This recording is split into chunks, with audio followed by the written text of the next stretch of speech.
slaughtered by a crazy man. And get this, he was with a little girl. You see,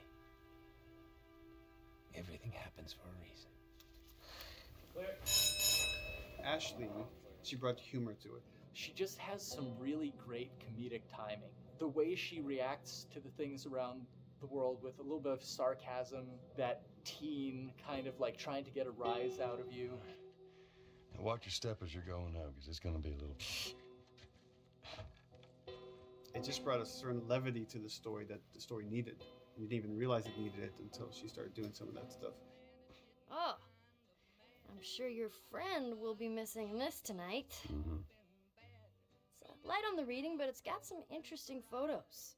Now, Ellie, that ain't for kids. Whoa!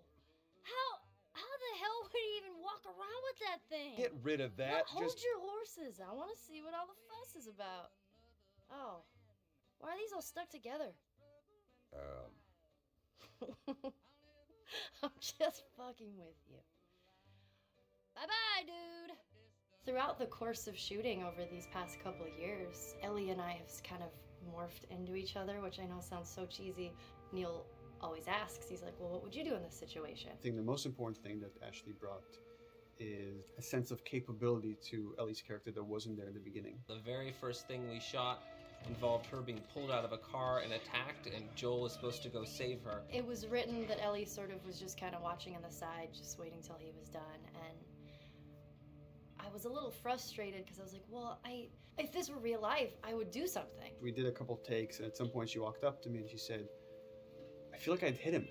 So we added in a part, like, right there off the bat, she's not just this damsel in distress. Right there, she wanted to fight back from her very first day of shooting. We didn't have it right initially. She needs to be more capable than initially we thought she would be, and actually that made us go back and rethink combat and rethink a lot of the areas in the game, and now she was going to take a much more active part.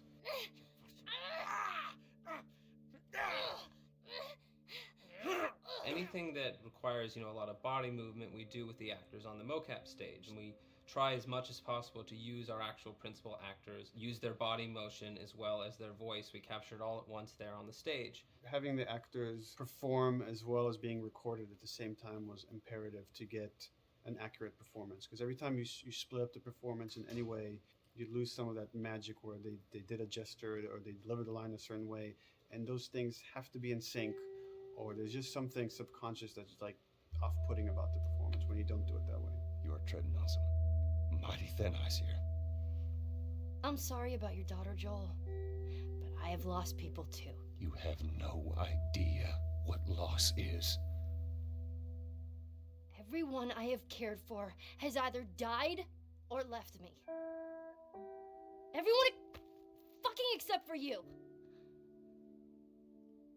So don't tell me that I would be safer with someone else, because the truth is I would just be more scared. It gives you the most authentic, most realistic performance, because you're actually there, not just making your own choices, but making your own choices based on the other people that are involved in that scene. So you get this truly natural approach to things, and it shows up.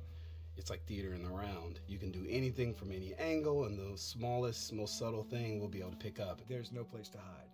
So you have to be as prepared as possible, because you have no idea which moments they're going to use. There are these little improv moments and little nuances that you get that probably isn't scripted, that just comes out of play, while they're performing. That mistake that is just blossomed into a really good idea. Did we improv on The Last of Us? Yes. Yes, we did. Doing this was a whole lot like being 5 playing in the backyard with a stick, and this is my machine gun, and and a pine cone is my hand grenade. It's all your imagination. I'm doing the exact same shit that I did 45 years ago. I just get paid for it now. We square. We're square. And get the fuck out of my town. I don't do a lot of voiceover work, so for me it was nice to be able to work off of your other actors. I can't imagine it working any other way. I'd never done mocap before. I didn't know what to expect. The suits were crazy. Yeah, the suit gave me wedgies. Like, deep wedgies that I had to pick out with my middle finger. Too much information. Just how damn sexy I look in a motion capture suit. I look like 10-pound of sausage in a 5-pound casing in that thing, man. Once you get past the fact that like everybody else and you look like weird clown people with these little dots and stuff, once you like give over to that, it really was pretty easy to make it just feel like you're in the moment and in the scene. So everyone that was on this is a slam dunk. This isn't just another gig to them. And that creates a really cool energy for people to really start experimenting and playing jazz. Floor is yours. Action.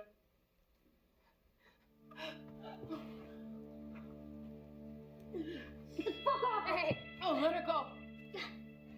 Don't worry, this is fixable. But I can't come with you.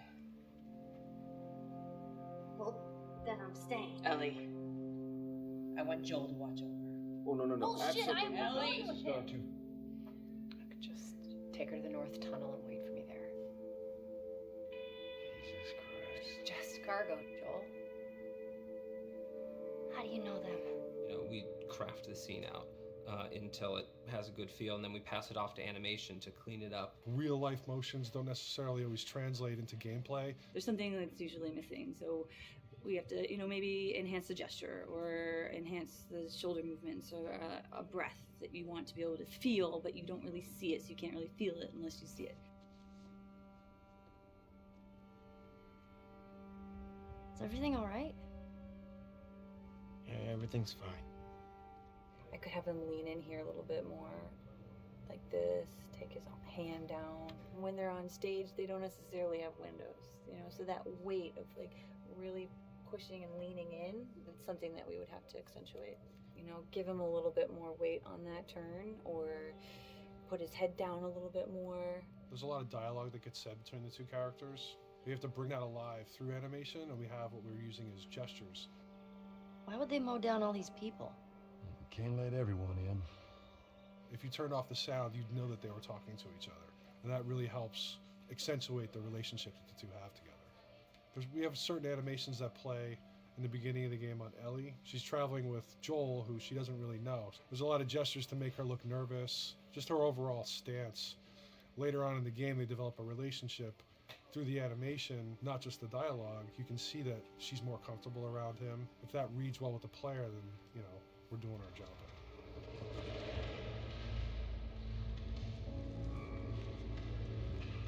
We want her to look scared when she gets a gun. We want her to look scared of the gun. So if she's gonna aim, she wouldn't be like super trained aim. She would be more like some scared. But at the same time, it needs to look cool and feel cool to the player that plays. It's really just these little tiny details that we're doing, and it's coming across. It's working out well. We don't do facial capture. We don't track eye movements on stage. It's just the motion capture data. Everything that you see on the faces is hand keyed. As you can see, this is all of her mocap data. And so when I'm doing something like this, I go back and forth to the performance that she was giving, and I watch just this section over and over and over again. So this is our default face. I can make everything super extreme and make her all squinty and angry, turn her frown down.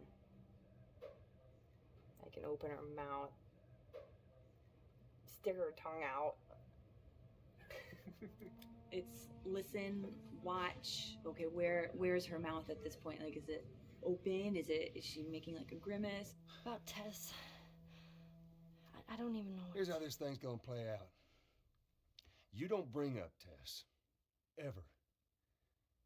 Matter of fact, we just keep our histories to ourselves. We shoot all of it to just get the body motion, and then we'll do a second pass with the cameras. The scene's playing back on an overhead projector, but it's also playing back on a monitor that's attached to my rig. Sean and I would go to the stage and motion capture the camera, filming the scene, and so he would get a whole wide shot, a whole close-up for the whole scene. You can change your lenses, you can use your standard 35, 85, 50s, whatever, all that sort of live action camera cinematography, you can apply it on stage. We make sure to go back in and add flaws. We keep the confinements of the room so the camera can't go past